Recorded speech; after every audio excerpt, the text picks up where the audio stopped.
Nito pong mga nakaraang linggo or buwan siguro, naging usap-usapan sa Kongreso, naging usap-usapan sa Senado at maging kapuna-puna sa social media yung tungkol sa diborsyo o kaya yung panukalang batas para gawing legal sa ating bansa yung paghihiwalay ng mag-asawa. Wala pa kasing batas na o kaya illegal pa yung diborsyo at maaring yan po maging legal na sa susunod na at darating na mga panahon, no? Sa nalalapit na panahon. Maaring magkaroon din tayo ng katulad ng batas sa ibang bansa na divorce. So, tayo po bilang mga Kristiyano, mga mananampalataya at patuloy na nag-aaral ng Biblia, particular ikaw kapatid, no? Kung ikaw yung tatanungin, sang-ayon ka ba na maisabatas yung divorce o hindi ka sang-ayon?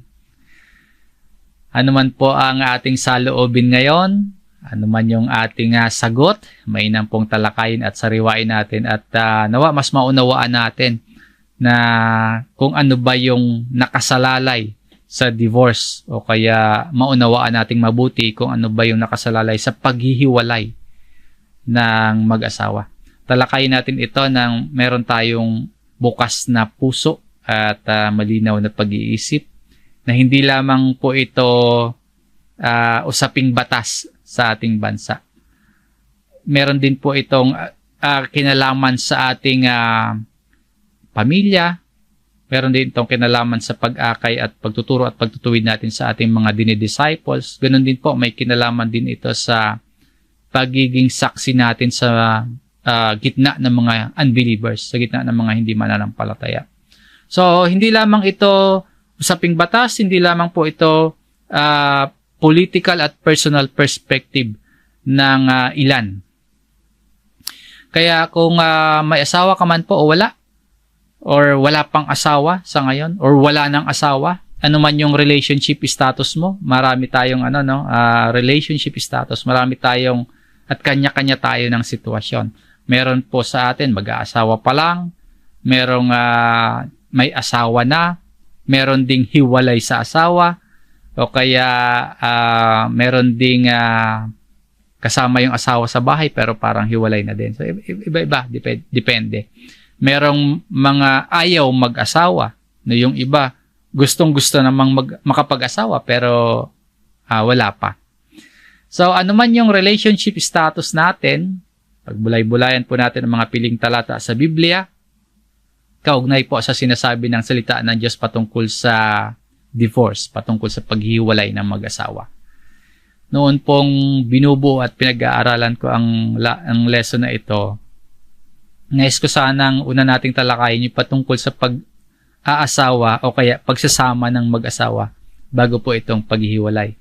Kaya lang po, nauna po itong mabuo no, at nawa, patuloy tayong pagkalooban ng karunungan at kalakasan ng Diyos na sa mga susunod na gawain, loobin po na mapag-aralan din natin yung patungkol sa pag-asawa at pagsasama ng mag-asawa. Pero sa ngayon po, ito muna, paghihiwalay, teaching about divorce. Ang mga pangunahing talata na ating tatalakayin ay magmumula sa sulat ni Mateo sa chapter 19, sa verse 7 hanggang 9. At ang version po ng Biblia na ating gagamitin sa Tagalog po ay ang Bagong ang Biblia at ilang Revised Tagalog Popular Version ang ating mababasa.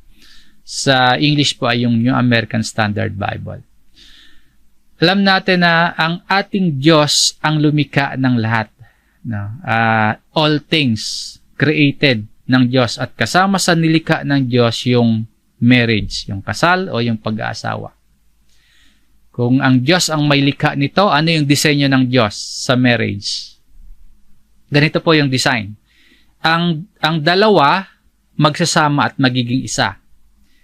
Ang pagiging isa ng mag-asawa ay tipan o covenant na nakaayon sa relasyon ni Kristo sa church or sa iglesia.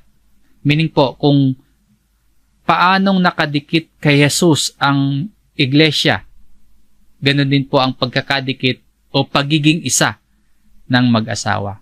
So, ang pagiging mag-asawa, si Kristo ang modelo. Ngayon, kung ganun pala, bakit natin ang pinag-uusapan natin ay paghihiwalay? Alam po natin na wala pong perpektong kasal o perpektong pagsasama bilang mag-asawa. Paano kung may kakaunting sira sa relasyon ng mag-asawa? Ano yung kailangan natin gawin? Ang karaniwan o kadalasang ilang mga hakbang ng mga tao, hayaan na lang. At isipin nila na kusang maayos din yan paglipas ng panahon. O kaya ang isa pang hakbang, pag-usapan ng mag-asawa kung ano yung mga paraan para mapagtulungang maayos yung nasisira o sirang relasyon. O kaya ang isa pa ay maaaring humingi ng payo sa mga experts, sa mga doctors, sa mga tao o sa mga counselors kung ano yung mga dapat gawin. Pero paano kung sobrang lala na ng problema? Paano kung sobrang sira na yung relasyon ng mag-asawa? Ang kailangan ba nating gawin ay putulin yung ugnayan na yon at palitan ng bago? Sobrang sira na sobrang laki na ng problema Kapag po sobrang lala na at laki na ng sira ng relasyon, ang madalas po na solusyon ng mga tao, paghihiwalay. Legal man sa batas o hindi legal, marami or ang karaniwan na solusyon ng tao, paghihiwalay. Sa maliit o sobrang laki na sira ng relasyon ng mag-asawa, nakakalimutan po ng mga tao yung kinakailangan talagang solusyon. Nakakalimutan po yung talagang kailangan. Ano ba yung kailangan natin? Solusyon ng Diyos. Solusyon mula sa salita ng Diyos yung ating kailangan. Kaya nga po meron tayong mga gawaing katulad nito, yung pag-aaral ng Biblia, at nagmumungkahi po tayo na ang bawat isa ay patuloy na magbasa sa araw-araw ng Biblia. At yung paghihikayat din po natin na huwag pabayaan yung mga pagtitipon, lalo na kapag araw ng linggo, sa bawat lokal, sa sama-samang pag-aral ng Biblia. Dahil naniniwala po tayo na makapangyarihan po ang salita ng Diyos. Na sa pamamagitan po ng Espiritong nasa atin, sa pamamagitan ng Holy Spirit na nananahan sa atin, ay matulungan tayong magkaroon ng karunungan, magtamo ng kaalaman para maging maayos yung anumang relasyon na lalo na kung titingnan ng mga tao, sobrang sira na o kaya wala nang pag-asang maayos pa or mabuo pa. Sa tulong ng salita ng Diyos at Espiritong nananahan sa atin ay magtamo tayo ng karunungan para malaman natin yung mga gabay at mga nararapat na hakbang na nakaayon sa katuruan ng Diyos para sa pagsasama ng mag-asawa. Makapangyarihan po ang salita ng Diyos. Kaya kailangan natin itong mapakinggan. Mapapakinggan natin ang salita ng Diyos sa pamamagitan ng Biblia, sa pamamagitan ng mga ipinangaral ng ating Panginoong Hesus. So, pakinggan natin ang sinasabi ng Panginoong Hesus. Sabi po ng Panginoon sa sulat ni Mateo sa chapter 19 dito sa verse 6, kaya hindi na sila dalawa, kundi isang laman. Ang pinagsama nga ng Diyos ay huwag papaghiwalayin ng tao. Ito po yung sinasabi ni Jesus. Huwag papaghiwalayin. Kaya lang, may batas man o wala, kahit pa hindi legal yung divorce sa ating bansa, gagawa ng paraan at dahilan ang mga tao para hiwalayan ang asawa o kaya para makaiwas sa mga sinumpaang obligasyon sa isa't isa. Meron po kasing sumpaang pangako ang mag-asawa.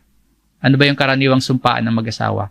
Na magsasama ang dalawa for better or worse. Till death do they part, no?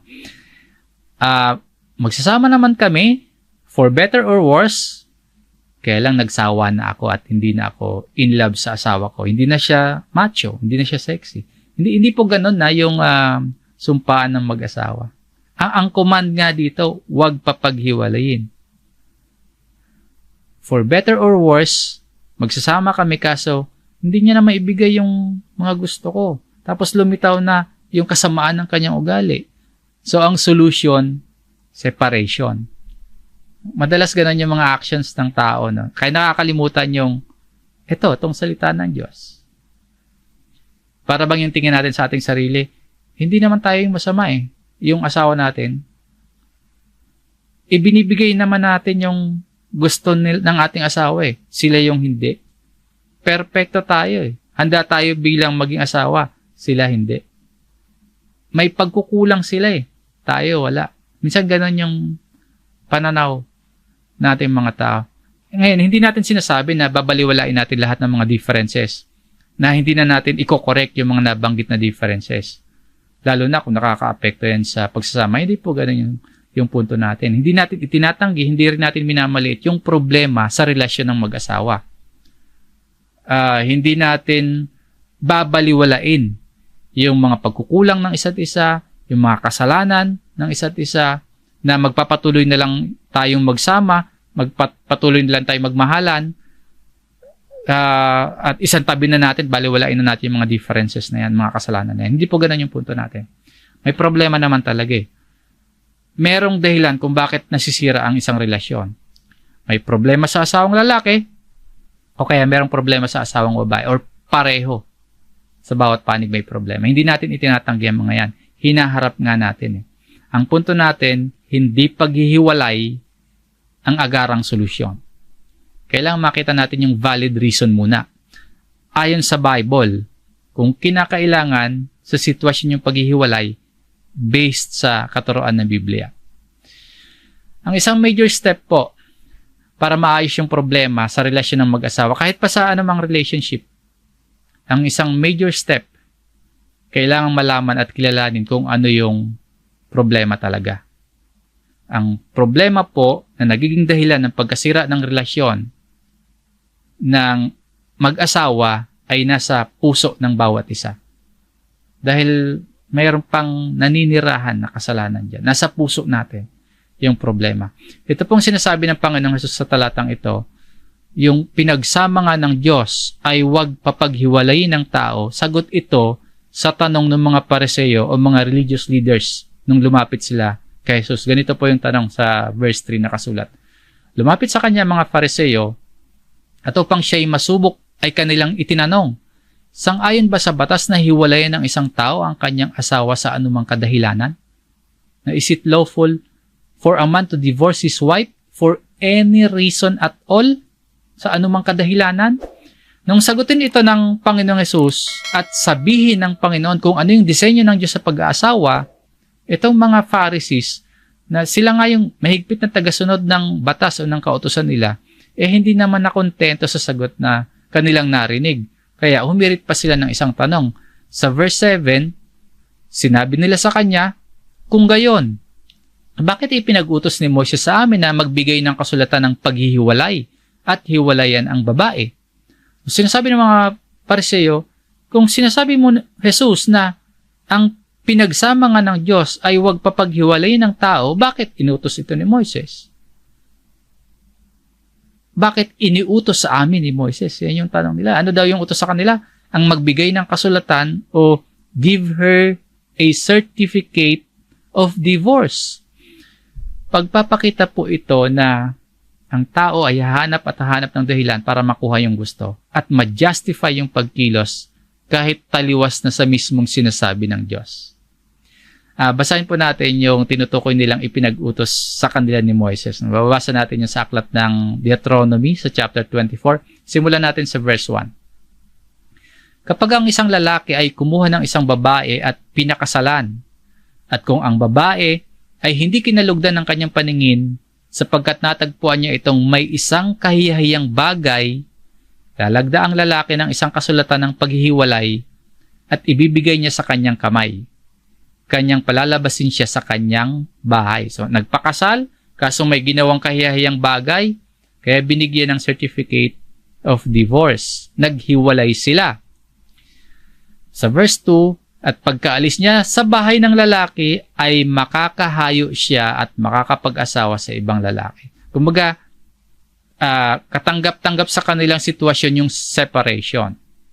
Meron silang certificate of divorce. So nakapag-asawa uli itong babae. Kung kapuutan siya ng huling asawa at lagdaan siya ng isang kasulatan ng paghihiwalay at ibigay sa kanyang kamay at palabasin siya sa kanyang bahay, o kung mamatay ang huling asawa na kumuha sa kanya upang maging asawa niya. No, hiniwalayan ulit sa valid na dahilan. O kaya namatay yung kanyang huling asawa. Ano yung mangyayari? Verse 4, hindi na siya muling makukuha upang maging asawa ng kanyang unang asawa na humiwalay sa kanya. Pagkatapos na siya'y marumihan, sapagkat iyo'y karumal-dumal sa harap ng Panginoon. Huwag mong dadalhan ng pagkakasala ang lupain na binibigay bilang pamana sa iyo ng Panginoon mong Diyos. So, hindi na niya mababalikan yung kanyang unang asawa. Ito po yung pinagbasehan ng mga Pariseo sa kanilang pagtatanong kay Jesus. No? Sabi nila, bakit ipinag-utos ni Moises sa amin na magbigay ng kasulatan ng paghiwalay at hiwalayan ang babae? Ngayon, ang tanong na iniutos ba sa talatang nabasa natin, hiwalayan ba ang asawa sa anumang kadahilanan? Kahit anong reason na lang daw, basta ayaw na, hiwalayan na lang? Hindi inuutos dito na hiwalayan sa anumang kadahilanan. Iyon kasi yung paraan ng pagtatanong ng mga Pariseo, na anumang dahilan, for any reason daw po, pwede nang hiwalayan. Pero hindi naman iniutos dito na sa anumang kadahilanan lamang. Kundi ang sinasabi dito, ano yung gagawin kung hiniwalayan? Ano yung gagawin? Yung babaeng hiniwalayan at nag-asawa na ng iba, hindi na raw maaaring bumalik doon sa una niyang asawa kasi naging marumi na siya. Kaya hindi inuutos sa kanila na hiwalayan ng walang dahilan o anumang kadahilanan lamang, kundi ang paliwanag ng Panginoong Hesus, ipinahintulot ni Moises na hiwalayan ninyo o hiwalayan nila yung kanilang asawa dahil sa katigasan ng kanilang ulo or katigasan ng kanilang puso. Ito po yung sinabi ng Panginoon sa verse 8. Sinabi niya sa kanila, dahil sa katigasan ng inyong puso, ay ipinahintulot sa inyo ni Moises na inyong hiwalayan ang inyong mga asawang babae. Ngunit buhat sa pasimula ay hindi gayon. Hindi po inutos na maghiwalay ang mag-asawa ng kung ano-ano na lang na dahilan. Kundi ang utos pa nga, huwag maghiwalay. Kaya lang dahil sa katigasan ng puso ng tao, ipinahintulot lamang at nabasa natin sa Deuteronomy na nagbigay pa ng guidelines para hindi na lumala yung sitwasyon hindi maganda sa paningin ng Diyos. Kumbaga para hindi na lumala yung karumihan ayon sa paningin ng Diyos, ipinahintulot na para yung nasirang original na design ng Diyos sa pag-aasawa, hindi na lalo pang madungisan, hindi na lalo pang madumihan. Ipinahintulot, pero merong valid na dahilan. Kailangan yung valid na dahilan para mapangalagaan po yung original design. Sa pasimula po, ang disenyo ng Diyos sa pag-aasawa, habang buhay na pagsasama. Yun yung original design. Pero dahil sa katigasan ng puso ng tao, nagkaroon ng pagpapabaya, nagkaroon ng pag-aabuso sa covenant, sa sumpaan, nagkaroon ng impurity, nagkaroon ng mga gawang kahihaya, kaya ipinahintulot po yung paghihiwalay. Ang nais ng Diyos noon pa man, kaya ang sabi dito, ngunit buhat sa pasimula ay hindi gayon. Kasi ang nais ng Diyos, hindi gayon. Sa pasimula po, huwag maghiwalay. Yun yung utos. Basahin ulit natin. Kaya hindi na sila dalawa, kundi isang laman. Ang pinagsama nga ng Diyos ay huwag papaghiwalayin ng tao. So let no man separate. Dapat din nating maintindihan na bagamat desisyon nating mga tao yung magsama bilang mag-asawa, ang pag-aasawa po pagkilos din niya ng Diyos. So tayo nga po yung nagde-decide kung sino at kailan tayo mag-aasawa. Pero dapat po nating makita na pagkilos pa din niya ng Diyos. Ang kasal o ang pag-aasawa, hindi lamang yan patakaran, hindi lamang yan institusyon na itinatag ng mga tao, kundi yung kasal at pag-aasawa, gawa ng Diyos. Itinalaga at pinagtibay ng Diyos. Kung ganun palaya, mas alam ng Diyos kung ano yung maganda at angkop sa mag-asawa. Kung Diyos ang nagtatag, hindi lang yung patakaran at institusyon ng mga tao, kung Diyos ang nagpatibay, mas alam ng Diyos kung ano yung maganda at angkop sa mag-asawa. Muli po, ang original design ng Diyos, magsama habang buhay ang mag-asawa. Nakikita po ba natin kung ano yung paraang dapat gawin para hindi maghiwalay ang mag-asawa? Na ang paraan po, itong sinasabi, uutos ng Diyos. Para hindi maghiwalay, pakinggan natin itong utos dito. Kaya lang ang problema natin mga tao, sa halip na paraan yung ating tingnan para manatiling magkasama, ang hinahanap po ng iba ay dahilan para sa paghihiwalay. Pakinggan po natin yung sinasabi dito ni Jesus na siya namang nais at utos ng Diyos. Yung pinagsama nga ng Diyos, huwag papaghiwalay ng tao. So bilang mga Kristiyano po, kakasundo-sundo tayo na mahalaga at merong authority sa buhay natin ang salita ni Kristo at hindi salita ng tao lang. Hindi sa kung ano yung sinasabi ng puso natin, hindi sa kung ano yung sinasabi ng pamilya natin, o kaya sinasabi ng mga kaibigan natin, or kung ano ang sinasabi ng batas natin, maging sa social media na kung ano yung opinion ng karamihan. Sa mga usapin po tungkol sa pag-aasawa, sa pamilya, at sa kahit anong relasyon, si Kristo ang Panginoon na dapat masunod. Salita niya ang dapat na pinapakinggan. Yung salita ng Panginoong Hesus, alam natin galing sa Amang Diyos. So, salita ng Panginoong Hesus na nagmumula sa Amang Diyos ang merong otoridad sa atin. Lalo na po para sa iyo kapatid, sa ating mga nagsasabing Kristiyano tayo, na tayo po ay nagsasabing tagasunod ni Kristo. Dapat kinikilala natin kung ano yung sinasabi ng Panginoong Hesus. So, ano ang sinasabi ng ating Panginoong Hesus? Pakinggan natin. Verse 9, at sinasabi ko sa inyo, ito sinabi na ang Panginoong Hesus ang nagsasalita, sa papakinggan natin. Sino mang ihiwalay ang kanyang asawang babae maliban sa pakikiapid, ang dahilan at mag-asawa ng iba ay nagkakasala ng pangangalunya, at ang mag-aasawa sa babaeng inihiwalay ay nagkakasala ng pangangalunya. So, humiwalay, nag-asawang muli, nagkasala ng pangangalunya. Yung bagong inasawa, nagkasala din ng pangangalunya. Maliban, merong exception. Mamaya, lilinawin po natin yung exception na yan. Ito po muna yung talakay natin. Sa isang talatang ito, sa isang pangungusap na ito ni Jesus, makikita natin dito yung nakapaloob na 3 problema na sumisira sa original design ng Diyos sa pag-aasawa. Again, yung original design, yung nais at utos ng Diyos, magsama habang buhay ang mag-asawa. Huwag maghiwalay. Yan yung original design. Kaya lang, dahil sa katigasan ng puso ng tao, nasira yun. Nasira yung original design na yun ng Diyos. At ito po yung 3 na dahilan sa isahin natin. Una, pangangalunya. Valid naman itong reason kung usapang hiwalayan. Pero itinuturing nating problema ito para hindi masira yung pagsasama ng mag-asawa. Kung ituturing nating kasalanan ito at valid na reason para maghiwalay, ito yung dapat nating iwasan. Ito yung dapat na hindi natin gawin. Ito yung dapat hindi natin mapasok. Ito yung problema na sumisira at nagpaparumi sa disenyo ng Diyos sa pag-aasawa. Nasabi po ng Diyos, magsasama ang dalawa at magiging isa ang mag-asawa. Sa pangangalunya, at iba yung design eh.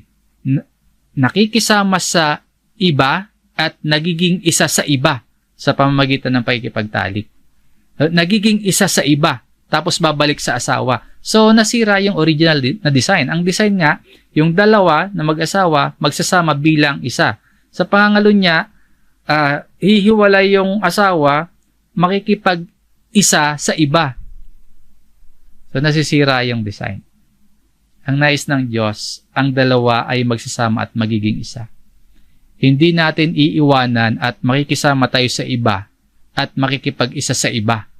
Adultery yun. Ayaw yun ng Diyos.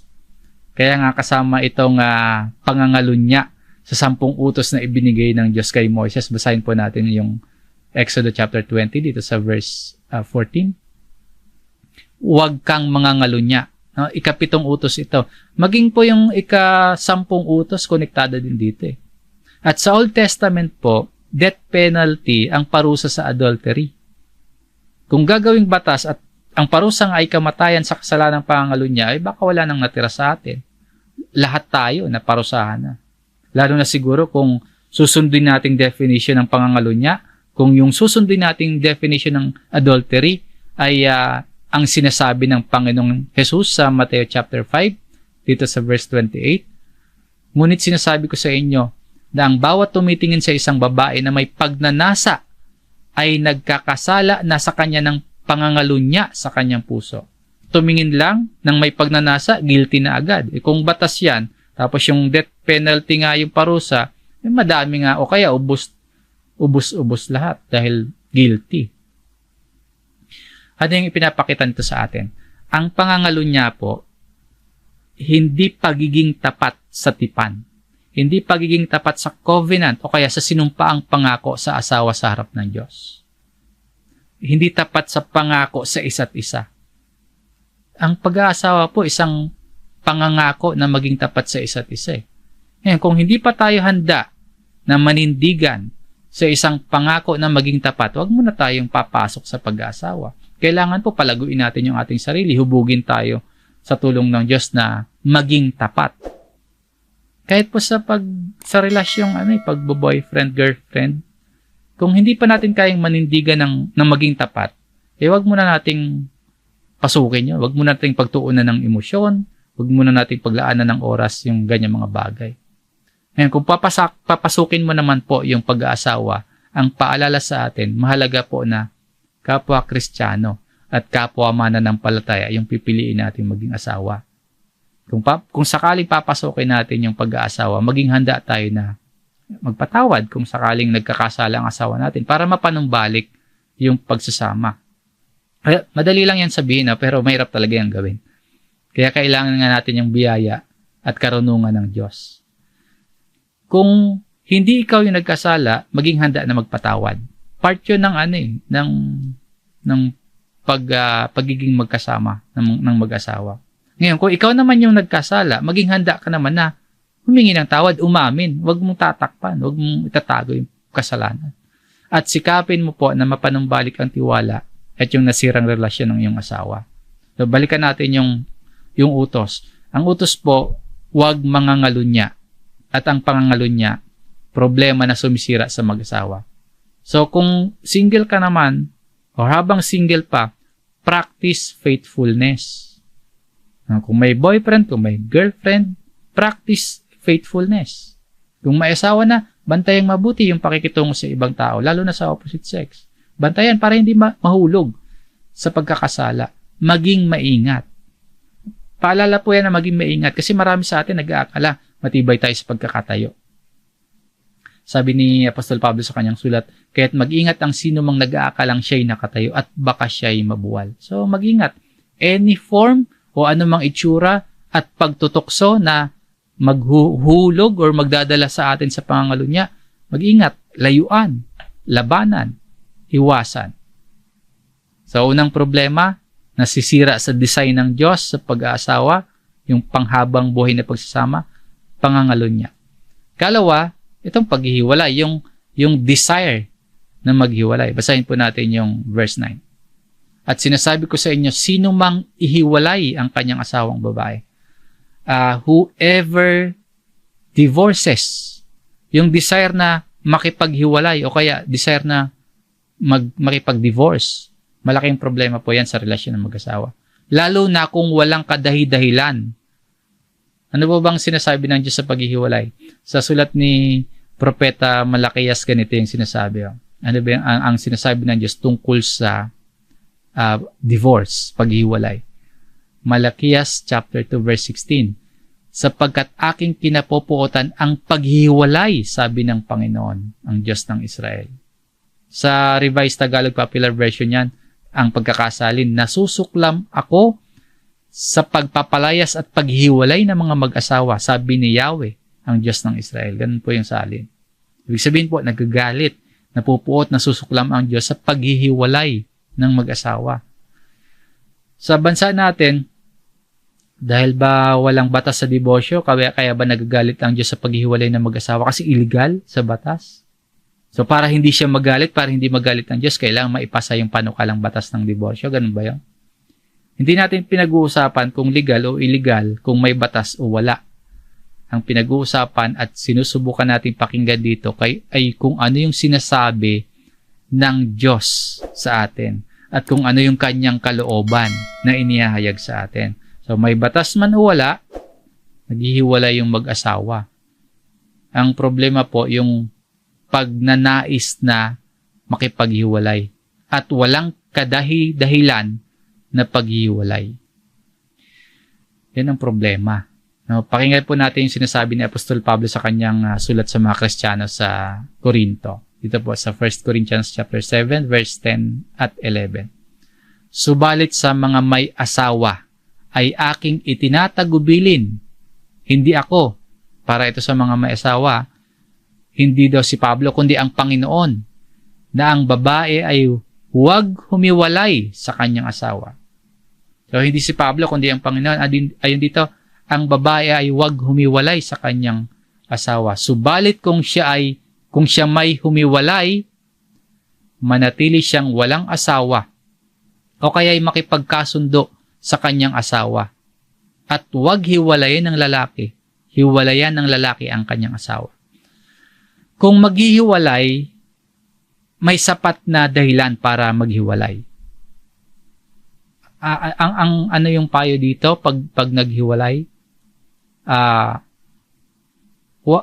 Makipagkasundo. O kaya manatili siyang walang asawa. Para sa mga lalaki din, ganun din, no? The husband should not divorce his wife. Yun yung payo dito. Ayon ito sa Panginoon, hindi lang kay Pablo. So, hindi paghihiwalay ang solusyon, yung agarang solusyon, kundi pakikipagkasundo o reconciliation, yun ang solusyon. Hindi batas yung malaking problema. Nako, kapag pasado na yung panukalang batas ng diborsyo, masisira na yung disenyo ng kasal o pag-aasawa. Pansinin po natin, hindi pa nga legal yung divorce sa ating bansa pero ganun pa din. Maraming naghihiwalay na mag-asawa. At yung mga dahilan pa, hindi valid. Binubura yung sumpaang nangyari sa kasal. Pinuputol yung ugnayan bilang mag-asawa. Ang paghihiwalay, legal man sa batas o hindi, no, sa batas ng tao. Isama na natin yung annulment kasi existing yata yan na law sa ating batas. Pero yan ay baluktot hindi yan ayon sa disenyo ng Diyos. So tayo pong mga Kristiyano, nalalaman natin, tayong mga mananampalataya, hindi tayo makikipaghiwalay sa ating asawa. Pero mag-ingat tayo na, sa physical magkasama, pero sa emotional naman at psychological na aspeto, hiwalay na. Mag-ingat po tayo, no? Magkasama nga sa isang bahay pero wala nang connection, wala nang communication, hindi na nagtutulungan sa mga responsibility sa pamilya, napapabayaan na yung mga pangangailangan, hindi na nagagampanan yung pagiging husband, hindi na nagagampanan yung pagiging wife. So maging maingat po. Kailangan yung bond, kailangan yung relasyon at pagiging isa ng mag-asawa ay nananatili habang tumatagal yung pagsasama. Ngayon, kung meron namang hiwalay sa asawa o kaya meron namang iniwanan o kaya merong dumaraan sa matinding struggle sa relationship ngayon o kaya merong nagbabalak na makipaghiwalay, hanapin po natin yung mapapagkatiwalaan nating kapamilya or kapatid sa pananampalataya na mapapagkatiwalaan natin na handang tumulong at manalangin at magbigay ng payo kung paano magdesisyon ng ayon sa kalooban ng Panginoon. Kung may desire sa puso natin na makipaghiwalay, manalangin sa Diyos, mag-aral ng salita ng Diyos. Patuloy na alamin yung kalooban ng Panginoon. Dahil kung hindi ayon sa salita ng Diyos, kung hindi ayon sa kalooban ng Panginoon yung ating gagawin na desisyon, baka mas madagdagan lang natin yung sakit na nararamdaman natin. Baka mas magulo pa natin yung design ng Diyos sa mag-asawa. So, manalangin, mag-aral ng salita ng Diyos, patuloy na alamin yung kalooban ng Panginoon, patuloy na unawain ang gabay ng Diyos sa pamamagitan ng kanyang salita. Lalo na kung merong desire sa puso natin na makipaghiwalay. Number 3, muling pag-aasawa. Kung yung pangangalon niya at yung paghihiwalay, yung desire ng paghihiwalay ng mag-asawa ay hindi ayon sa disenyo ng Diyos, at pagsuway iyon sa utos ng Diyos, lalo na kung wala namang kadahi-dahilan yung paghihiwalay. So, paano naman itong pag-aasawa ulit, yung muling pag-aasawa?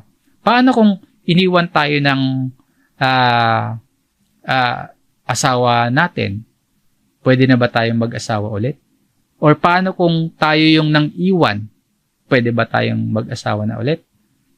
Kung valid yung reason ng paghihiwalay, pwede palang maghiwalay. Kaya lang valid yung reason. Kailan tayo pwedeng mag-asawa ulit? Sa sulat po ni Apostol Pablo sa mga taga-Korinto, sa 1 Corinthians chapter 7, dito sa verse 39, ang babae ay nakatali sa kanyang asawa habang nabubuhay ito. Kapag namatay ang lalaki, ang babae ay malaya ng mag-asawa sa sinumang maibigan niya. Ngunit dapat ay isa ring nananampalataya sa Panginoon. Pwede naman palang mag-asawang muli. Valid yung reason.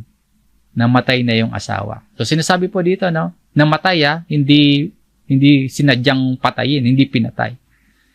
Kapag namatay na, pwede nang mag-asawa. Basta ang mapapangasawa, kung namatay na yung unang asawa, na pwede na mag-asawa, ang dapat na mapapangasawa ay isa ring nananampalataya sa Panginoon. Ngayon, paano kung buhay pa? Kapag iniwan natin, buhay pa yung ating asawa, o kaya iniwanan tayo ng ating asawa at buhay pa. Sa paningin ng mga tao, sa paningin ng ibang tao, hiwalay na tayo sa ating asawa kapag ganon. Pero sa paningin ng Diyos, hanggat nabubuhay yung ating asawa, kasal pa din tayo o mag-asawa pa din. So, labag sa design ng Diyos yung muling pag-aasawa kapag buhay pa ang asawa at walang kadahi-dahilan yung paghihiwalay. Pero may mga panahon at sitwasyon po na hindi talaga maiiwasan yung paghihiwalay. Halimbawa, nagkaroon ng mutual or kasunduan ng paghihiwalay. Or kaya sadyang iniwanan at nilayuan tayo ng ating asawa. O kaya naman, iniwanan natin yung ating asawa dahil sa maraming kadahilanan. Sobrang hirap, no? Kalupitan, masamang bisyo, yung mga ganon. Hindi natin may iwasan, hihiwalay tayo. Kapag nangyari sa atin yung paghihiwalay, pakinggan natin yung sinasabi ni Apostol Pablo sa kasunod na talata. Subalit sa aking palagay, higit siyang magiging maligaya kung mananatili siya sa kanyang kalagayan bilang byuda. Yan ang palagay ko. At sa palagay ko na may nasa akin din ang Espiritu ng Diyos. So may confidence dito si Pablo na magpayo. At marapat din naman siyang pakinggan kasi nasa kanya yung Spirit of God. Palagay ni Pablo, valid yung reason na patay na yung asawa, byuda na. So pwede nang mag-asawa kasi patay na nga yung asawa. Pero sabi ni Pablo, palagay din niya, yun nga yung nasa kanya nga yung Espiritu ng Diyos. Sabi niya, mas magiging maligaya kung mananatiling single. Paano kung buhay pa yung asawa? Kasi namatay, single. Pero sabi ni Pablo, sa kanyang palagay, mas happier, mas maayos. Pero paano kung buhay pa? Hiniwalay natin yung ating asawa. Or kaya iniwan tayo. Nagkasundo man o hindi, ano yung kuro-kuro, ano yung opinion ni Apostol Pablo, ano yung palagay ni Pablo? Mas mabuti pa daw kung nananatiling walang asawa. Sinabi niya dito, higit siyang magiging maligaya kung mananatili siya sa kanyang kalagayan. So, ito muna yung default, no? Kung hindi maiiwasan ang paghihiwalay at valid man o hindi yung legal man o hindi yung hindi legal yung paghihiwalay. Ito muna yung dapat na maging default. Manatili namang walang asawa. Pero para sa iba po, opinion lamang ito ni Apostol Pablo kasi baka meron namang exception. Baka pwede namang mag-asawa talagang muli. May exception nga ba? At kung pwede namang maghiwalay, ay pinapayagan ba talagang mag-asawang muli? Kung valid yung reason ng paghiwalay, may pagpapayag ba na pwedeng mag-asawang muli? Ano yung exception? Sa sulat ni Mateo sa ating main verse na pinag-aaralan, sa verse 9, at sinasabi ko sa inyo, sino mang ihiwalay ang kanyang asawang babae maliban sa pakikiapid, ang dahilan, at mag-asawa ng iba ay nagkakasala ng pangalo niya. At ang mag-aasawa sa babaeng inihiwalay ay nagkakasala ng pangalo niya. So, except for immorality, naghiwalay at nag-asawang muli, except for immorality, hindi nagkakasala ng pangalo niya. Ang point natin, valid na reason, pwede palang maghiwalay. At kung kinakailangan o hinihingi ng sitwasyon, pwedeng mag-asawang muli na hindi magkakasala. Pero, hindi po dapat na reason na may pagnanais na mag-asawang muli o kaya may pagnanais na mag-asawa ng iba para gustuhing maghiwalay. Hindi po gano'n, no? Sa kultura nila noon, kapag ang babae hiniwalay ng lalaki, malamang na kailanganin ng babae na mag-asawa siya ulit para mabuhay. Kumbaga, matter of survival ng babae sa panahon nila, sa kultura nila. Pero kahit ganun yung sitwasyon, no, matter of survival ng babae, kahit ganun yung sitwasyon, tinawag pa rin ni Jesus na ang muling pag-aasawa ng babae, adultery. Adultery maliban sa exception, ha. Basa natin naman yung exception dito, eh. Maaring ipinapakita po kasi ng Panginoong Jesus yung pagpapahalaga niya sa sumpang pangako ng pagsasama habang buhay kaysa sa dahilan ng paghihiwalay at pag-aasawang muli. Ngayon, sa ating panahon at sa kasalukuyang sitwasyon, paano kung meron sa ating nakikisama sa may asawa? Hindi legal yung pagsasama kasi kasal na sa iba. Paano yung gagawin? Paano kung masyado ng komplikado yung sitwasyon na hindi na pwedeng magbalikan yung unang mag-asawa? Kasi nagkaroon na ng kanya-kanyang pamilya. Nagkaroon na ng kanya-kanyang responsibility. Lumaki na, naging komplikado na masyado yung sitwasyon. Huwag mo na itong exception. Paano kung hindi itong exception ang sinasabi na dahilan ng paghihiwalay? Na nagkaroon ng paghihiwalay ang mag-asawa. Paano kung nagkasala ng hindi pangangalunya at hindi kalooban ng Diyos ang pangalawang pag-aasawa? Ano yung payo na dapat gawin kung sakaling nalagay sa ganyang sitwasyon tayo ngayon?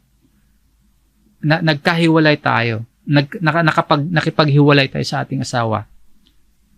Hindi pangangalunya at hindi kalooban ng Diyos ang pangalawang pag-aasawa natin. Ano yung dapat na o payo na dapat natin gawin kung malalagay tayo sa ganyang sitwasyon? Ang payo po, kung hindi na kayang bumalik sa unang asawa, sa opinion ni Apostol Pablo, manatiling walang asawa. Ngayon, kung hindi naman po mapapanatiling walang asawa or single, ganito yung gawin. Manalangin sa Diyos, magsisi at humingi ng tawad sa Diyos sa pagkakasala at hilingin sa Diyos na kumilos siya para maging tanggap sa paningin ng Diyos mismo yung pagsasama. Ang mahalaga po, acceptance ng Diyos at katapatan mo ngayon sa relasyong meron ka. Kung komplikado na yung sitwasyon na hindi ka na makakabalik sa dati mong asawa, sa pinakasalan mo, at nagkaroon ka na ng bagong pakikisama ngayon at pamilya, naging komplikado na yung situation. Manalangin, humingi ng tawad, magsisi, at humiling sa Diyos na kumilos siya para maging tanggap sa paningin niya ang pagsasama, ang relasyong meron ka. Kung may kinakasama man ngayon, hindi man ideal, hindi man legal sa batas ng tao, pero kung sobrang komplikado na yung sitwasyon, manalangin sa Diyos, ihingi ng tawad. Hilingin na matanggap ng Diyos ang pagsasama. Mahirap na sitwasyon yan sa tagapae. Kaya parang nahirapan din ako magsalita. Maaring isipin at maging dating ng payo sa iba na binabanggit ko ay mali, no? pagkukonsinti sa isang hindi legal ayon sa batas ng tao. At maging sa pinapayuhan din po, mahirap na sitwasyon din yan. So nawa, pagkalooban tayong lahat ng maliwanag na pag-iisip, ng karunungang nagmumula sa Diyos para maunawaan natin yung disenyo ng Diyos sa pag-aasawa, sa paghihiwalay, at sa muling pag-aasawa. Ngayon, meron nga bang exception? Ang pakikiapid ba ang dahilan para hiwalayan natin ang ating asawa at pwede tayong mag-asawang muli na hindi tayo nagkakasala ng pangangalunya? Ayon dito sa talatang ito na sinasabi mismo ng ating Panginoong Hesus, yun yung exception, pakikiapid. Pero again, meron mang exception o wala, ang makita din natin ay yung pagpapahalaga ni Jesus sa pagsasama ng mag-asawa. Nang makita natin yung punto ng Panginoong Hesus sa kahalagahan ng pag-aasawa at hindi natin makita lang yung excuses na hindi lang natin tingnan yung dahilan para makipaghiwalay tayo at para makapag-asawang muli ng iba. Maraming mga tao ngayon tulad sa mga Pharisees ng panahong ito, no, na nangangaral ang ating Panginoong Hesus, gusto po o hinahanap po yung mga dahilan na pwedeng makipaghiwalay para makapag-asawa pa ulit ng iba. Ang ating Diyos po merong mataas na pamantayan at pagpapahalaga sa pagsasama ng mag-asawa. Merong magandang disenyo ang Diyos sa pag-aasawa. Kaya hindi natin pwedeng hanapan niya ng butas, sirain, dumihan yung disenyo na yon. Habang nananatiling tapat ang Diyos, patuloy tayong minamahal ng Diyos dahil kay Jesus. Na kahit tayo po ay mga makasalanan, tanggap tayo ng Diyos dahil kay Jesus. At hanggat ang ulo ng ating church, ng ating iglesia ay si Jesus at hindi niya tayo iniiwanan, hanggat hindi sumisira sa pangako ang Diyos, manatili din po tayong tapat na minamahal at hindi iniiwan ang ating asawa. Sabi nga po, ang sinumang pinagsama ng Diyos, huwag papaghiwalayin ng tao. Kung hindi pa natin kayang maging tapat sa pangako, kung hindi pa natin kayang labanan yung adultery, kung hindi pa natin kayang pahalagahan yung pangako ng sumpa ng pagsasama habang buhay, huwag muna nating pasukin yung pag-aasawa. Hintayin muna natin or gawin nating handa yung ating sarili sa katapatan. Mahalaga po ang katapatan sa pag-aasawa para hindi natin masira yung original na design ng Diyos sa pag-aasawa, yung magkasama habang buhay. At para po sa huling bahagi ng ating aralin, kanina sa opening, ang tanong natin, sang-ayon ba ikaw? Sang-ayon ba tayo sa divorce? Ngayon naman po, sang-ayon ba ang Diyos sa divorce? Pansinin din natin yung ganitong tanong. Ito yung tanong na iniiwan sa atin. Ito yung mahalagang tanong. Hindi lang po yung kung sang-ayon ba tayo sa diborsyo. O kaya sang-ayon ba yung mga senador? Sang-ayon ba yung mga congressman? O kaya sang-ayon ba yung maraming Pilipino sa divorce? Ang tanong din po dapat sang-ayon ba ang Diyos? Kung ano yung sinasabi ng Diyos sa pamamagitan ng Biblia, yun yung mahalaga. Kahit ano pa yung sabihin ng maraming tao. Kailangan nating makita na hindi sang-ayon ang Diyos sa paghiwalay ng mag-asawa sa anumang kadahilanan lamang. Kaya nga ang utos niya, ang pinagsama nga ng Diyos ay huwag papaghiwalayin ng tao. Bilang mga mananampalataya na nag-aaral ng salita ng Diyos, tama lang po na sasang-ayon tayo sa kalooban at disenyo ng Diyos patungkol sa pagsasama habang buhay ng mag-asawa. Pero dahil nga po sa kasalanan, komplikado din yung usaping ito at mahirap para sa marami yung pagsunod sa utos na ito. Kasi nariyan na nga yung pag-aabuso, nariyan na yung pananakit sa pisikal, sa emosyonal, pag-abandona, mga makasariling interes, nariyan na yung mga valid reason na paulit-ulit na pagtataksil, yung sexual immorality, yung adultery. Kaya, mahirap sundin ang utos nito. Meron pang kung ano pang kasalanan na sumisira sa disenyo ng Diyos sa pag-aasawa.